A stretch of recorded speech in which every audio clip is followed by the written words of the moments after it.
Sonic the Hedgehog is cool. Cool for kids, at least. Since 1991, he's been a pop culture. Let's begin where the game does, with Sonic the Hedgehog dropping in on some humans firing guns at a blue water monster. There is so much wrong with that sentence, but let's slow it down and tackle it piece by piece.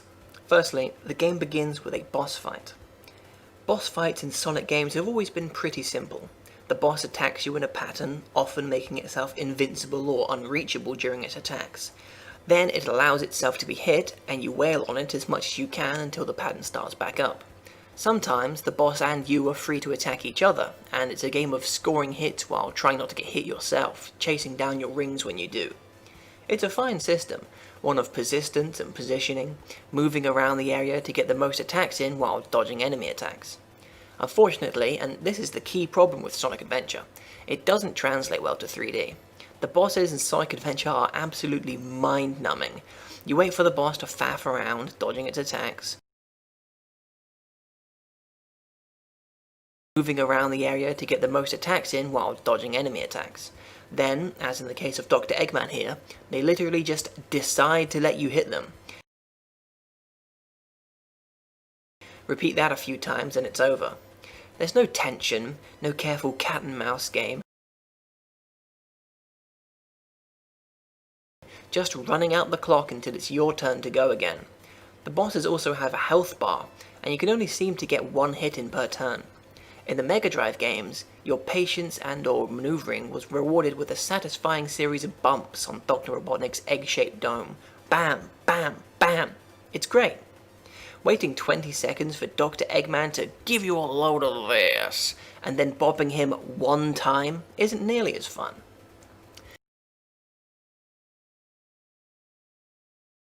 You replay multiple bosses as different characters, but nothing about the fight changes. The robot gets its own boss fights, but they're so ridiculously easy it's not even worth talking about. And unexciting boss battles are the least of Sonic's worries, but they do showcase one of Sonic's new moves that would taint the series since, the homing attack. The homing attack allows Sonic to instantly and effortlessly bop any enemy or item in sight, simply by pressing the jump button again while in the air. I can understand the idea behind its inclusion. Sonic moves quite fast, and it can be hard to fine-tune his movement mid-jump. So, to make things easier, they made it so you don't even need to try and aim for a spring. It makes fighting enemies a non-issue as well. You can even homing attack straight onto an enemy spitting fire all around, and it'll die. And sometimes, of course, it won't work for whatever reason. Another use of homing attacks is the crossing a big chasm move, where you bop enemies in a row to get over a gap. Again, this takes a fairly standard platforming challenge and twists it around so that it requires next to no effort on the player's part. There's still actual platforming to be done, of course, but the homing attack illustrates a design philosophy that works against the game and the series.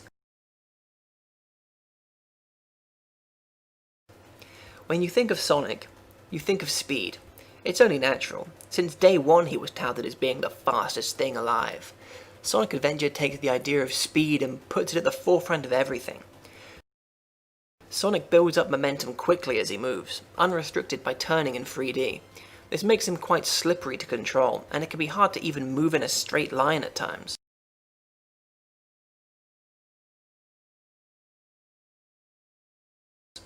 However, Sonic loses all of his momentum when he so much as grazes an obstacle. The collision detection and bumpy environment mean that you'll be stopping and starting and getting hung up on things all the time. Speaking of collision detection, the game was very lax with it. Again, I'm playing the GameCube version, which apparently fixes some issues with the Dreamcast release while creating others. It's especially disconcerting since the levels don't offer you much in the way of shortcuts. There are a few alternate routes, some rings hidden away in nooks and crannies, but for a game with adventure in the title, the levels are as linear as can be.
Every once in a while you can score a cheeky shortcut, but your attempts to go faster than expected will be met with death as often as they will with success. The levels are littered with these speedy-uppy pads. They are absolutely everywhere, from start to finish.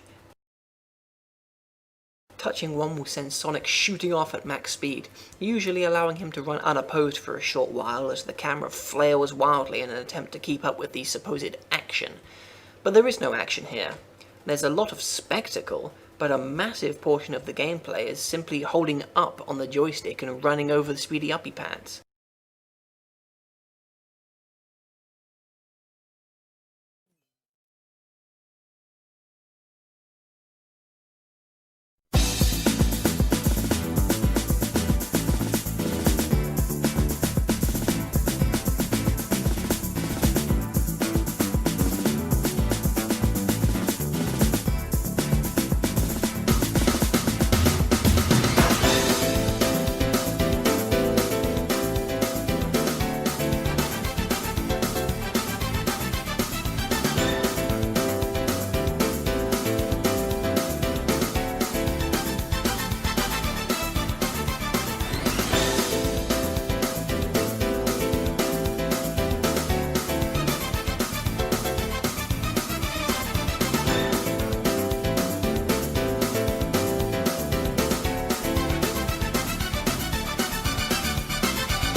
The whale chase in the game's first level might have been a visual wonder back in the day, 9.8 graphics from IGN, remember, but it's a totally vapid experience, and the game is full of these moments where you don't do anything at all.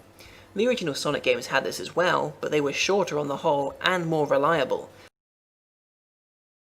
If you miss a boost pad, the game can't handle it. Sometimes you'll make it over very, very slowly, sometimes you'll be fine, sometimes you'll twitch out and fall to your death.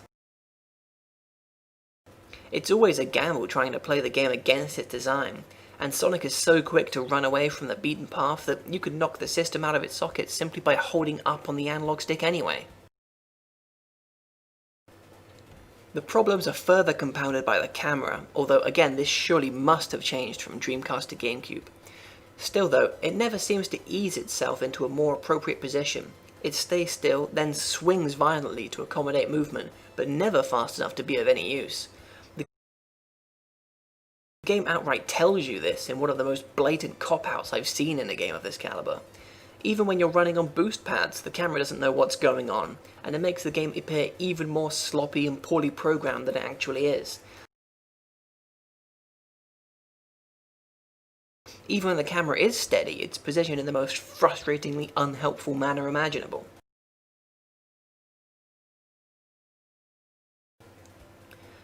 The game runs on a foul system.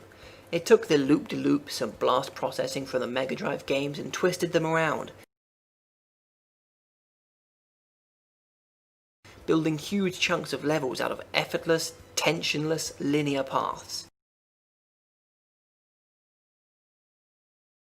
It took the idea that Sonic was about speed and translated it in the most inane way possible. I suppose on a design level, it matches the original games quite well, but those 2D ideas just straight up don't work in 3D. Rather than reinventing the series for the new generation, Sonic Adventure provides essentially the same thing, just much worse. This 3D but linear, fast but lifeless, slippery but clunky style carried on for many games after Sonic Adventure. Tails levels are the most similar to Sonic's. You run through abridged versions of Sonic levels in the race against the blue blur to the finish line. Since Sonic is naturally faster than Tails, you need to find and take shortcuts to stay ahead. Mostly this means flying through giant glowing green rings that boost you along, but you'll also want to take advantage of Tails' limited flight to get ahead. The levels are shorter than Sonic's, and the multiple routes make it more enjoyable to traverse them, trying for a sneaky shortcut by stretching out your flight time. It's still a buggy, unstable roller coaster ride, but there's more appeal in speeding through levels as Tails as there is as Sonic, even if it feels like the ride could break down at any moment. Amy Rose lacks so much speed in her levels. This makes her somewhat easier to control than Sonic and Tails, and thankfully the stages are designed around this. Rather than blazing through the zone, Amy's stages take a slower approach, with switch flipping, careful platforming, and some very loose "are you colorblind?" puzzle solving to do. Also, you're constantly being chased by a giant robot through the levels, which helps provide an overall sense of urgency while not forcing high-speed movement on the player, any more than the game engine forces already, that is. You can bat the robot away with a giant hammer though, and he takes a long time to actually hit you once you're close, so it's not exactly up there with the Nemesis in terms of terrifying villains. Amy's stages would be a lot more fun if the engine was built from the ground up just for her. Between the camera and the wobbly controls, her Knuckles' stages are infamously bad. You drop into an open area, with a radar beeping away giving the approximate location of items you need to collect to clear the stage. While the controls might have scuffed the shoes on otherwise passable Tails and Amy stages, here they serve to make the entire experience thoroughly unenjoyable. Knuckles can glide and climb up walls sometimes. It can be very finicky trying to get a grip on something.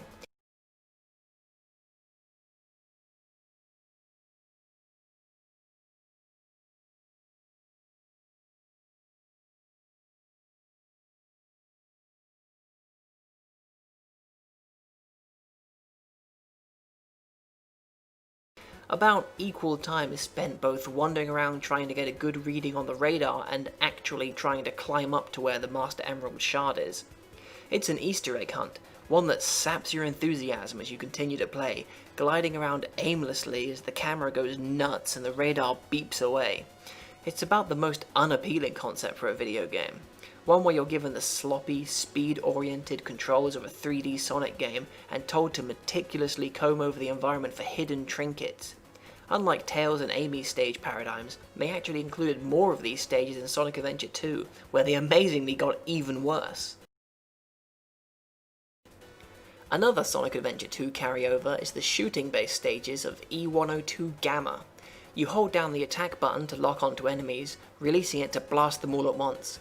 Nothing can hope to stand against you, and even Gamma's bosses are more execution than battle. It's totally mindless. The lock-on and destroy instant death missiles make short work of any and all obstacles, and there's very little to impede your progress, aside from the same problems that plague all the other character stages. Thankfully, speed isn't as big a problem for Gamma as it is for some of the other characters, but the combat is so simple, there's really no meat to his mode. And that brings us to Big the Cat and its fishing stages. They are, in my opinion, some of the worst parts of any mainstream video game in history. Big moves incredibly slowly, which contradicts the game's core structure in a way that makes moving around his stages an inconsistent, glitchy nightmare. It's a bad fishing minigame plastered on top of a bad platform game, with absolutely none of the trimmings that would even begin to make it worthwhile. It all comes together in one great big lackluster package. None of the different characters' modes of play feel fully developed. The engine, camera, and controls struggle to stay together when playing as Sonic, and he's the main character. All the time that was spent to program Knuckles' treasure hunts, Gamma's shooting ranges, and Big's fishing stages was utterly wasted. None of the modes stand out as being particularly better produced than the rest, so all you're left with is a series of half-baked platforming action games that each fail in their own way. On top of all that, the game is rife with mini-games which are dire beyond belief. The flying stages in Tails' Tornado Plane are atrociously boring. You do the same lock-on release motion with Gamma, except slower and on rails like something from the Sega CD. There are snowboarding sections which handle so poorly it's hilarious, with Sonic getting turned around and stuck at the slightest tap of the wall. There's also a kart racing time trial with no opponents and one track. I don't know why they even bothered. You might be tempted to call Sonic Adventure a jack of all trades in terms of gameplay. Rather than having one single objective with tight controls and interesting level design, there are a variety of different gimmicks, but none of them feel fully enjoyable and some are downright unplayable. From the top to the bottom, Sonic Adventure is not fun to play. Finally, we come to the story. I'm not going to give you a full scene-by-scene breakdown for every character. You can read Wikipedia for that if you're interested. I'm just going to talk about how the story and its characters are presented. So this is Sonic Adventure, right? The first true mainline 3D Sonic game. Canonically, and yes I am assuming there is continuity to the whimsical misadventures of an anthropomorphic blue hedgehog, this would take place after Sonic 3 and Knuckles. Amy herself makes a fairly blatant reference to Sonic CD at least. Suddenly, and without acknowledgement, there are humans in Sonic's world. Obviously Robotnik is human, but now Sonic clearly exists in a modern-day world with taxis and trains and union strikes. Has this always been the case? Where does Sonic live in this world? Tails is shown to have a house out in the middle of nowhere, but what about Sonic? Who are their parents, and how common are giant upright animals in this world? Where is the Green Hill Zone in relation to Station Square? Sonic Adventure took the series to the next dimension and gave an increased emphasis to its story. There are a very large number of cutscenes and the characters all have voice acting, but next to nothing is learned about any of them. The most character development, arguably the only character development, goes to Tikal,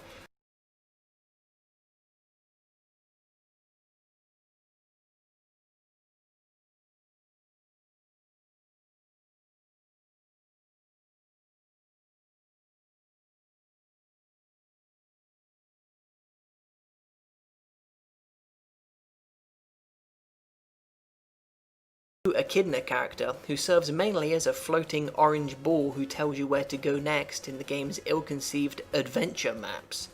There's nothing inherent to the story that would suggest what the character's next objective is, aside from a broad goal like find the Chaos Emeralds. Where you actually need to go in order to fulfill the task is arbitrary. Tikal tells you more or less exactly what to do, which can often be a necessity unless you're willing to wander the entire map trying everything, but kill the so-called adventure dead. Tikal also occasionally takes Sonic and friends back to the past, or shows them a vision of the past or something. This is so you can learn about how an ancient race of echidnas tried to use the Chaos Emeralds for evil, and a water monster named Chaos came out and wasted them. This is about the extent of development, the true history of the Emeralds, the origin of their power, their link to the Master Emerald, any lingering thoughts you might have had about Super Emeralds or a special zone from previous Sonic games are casually tossed aside. Instead, you're given some of the lamest, most cringe-worthy nonsense to ever spill out of a marsupial's mouth. The 7 emeralds are the servers. Chaos is power enriched by the heart. The controller serves to unify the chaos.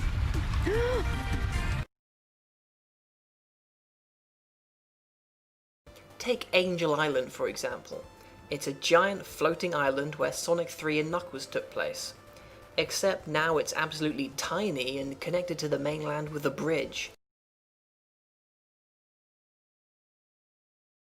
Knuckles is the guardian of the Master Emerald just because, seriously, not even he knows, and he apparently spends all day sitting alone waiting for monsters to beat him up.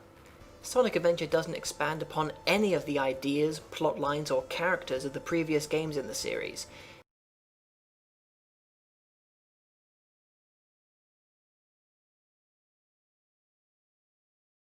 The story is not just poorly conceived, it's poorly told.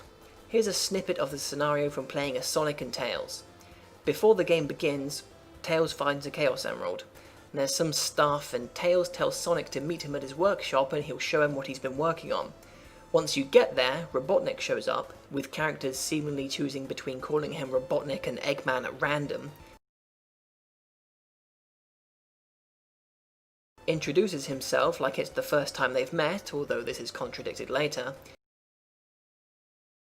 Steals the emerald, even though you beat him in a boss fight, and drops a flashbang to instantly disappear from the scene. Tails said to meet Sonic at his workshop to see what he was working on. So what do you do next? You pick up a green stone and put it in a thingy to access the next level where you find another Chaos Emerald. Then you find a third in the casino and Eggman gasses you and steals it. The characters are all presented as bumbling morons, stumbling their way to success and defeat in equal measure.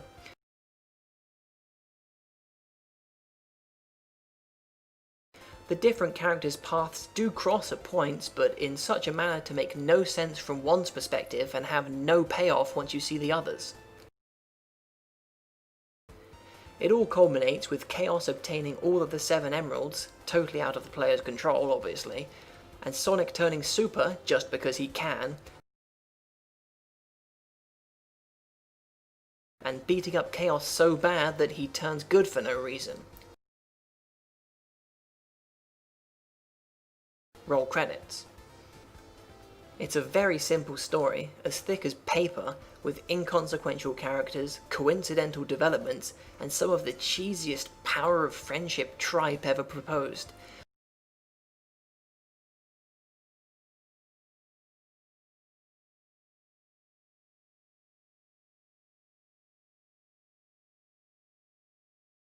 But, despite the plot's simplicity, it's presented in a very obtuse manner. Every character has their own story thread, with plenty of time spent delving into the history of the Echidnas, without actually saying anything about the history of the Echidnas.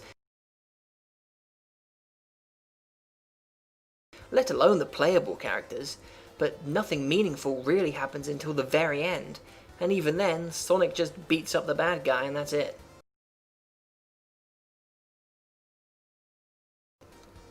Not that Sonic the Hedgehog needs to have a complex storyline, of course. In creating Sonic Adventure, Putting Sonic into a modern day world, having him small talk with Tails about building airplanes and ride the train, Sega shut off the series from a very simple storyline of the original series that worked so well and had already been adapted into a full series. Sonic the Hedgehog is an animal fighting back against Dr. Robotnik, the human. He goes from the lush, pure green hills into the mechanized, industrialized factories, saving his animal friends from being turned into machines. It's an incredibly simple story, but one of environmentalism and rebellion that anybody could enjoy and could be spun in many ways.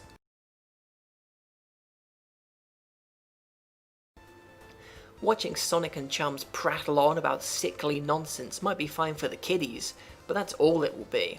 The dialogue, the story, the characters, it's all made strictly for kids, not for everyone. So when these same characters pick up guns, put on eyeliner and try and act serious and mature, it's pathetic. Sonic Adventure could have been the game to launch Sonic and Sega into the next generation. It could have taken that classic series, its gameplay, its characters, its themes, and evolved them for the new technology.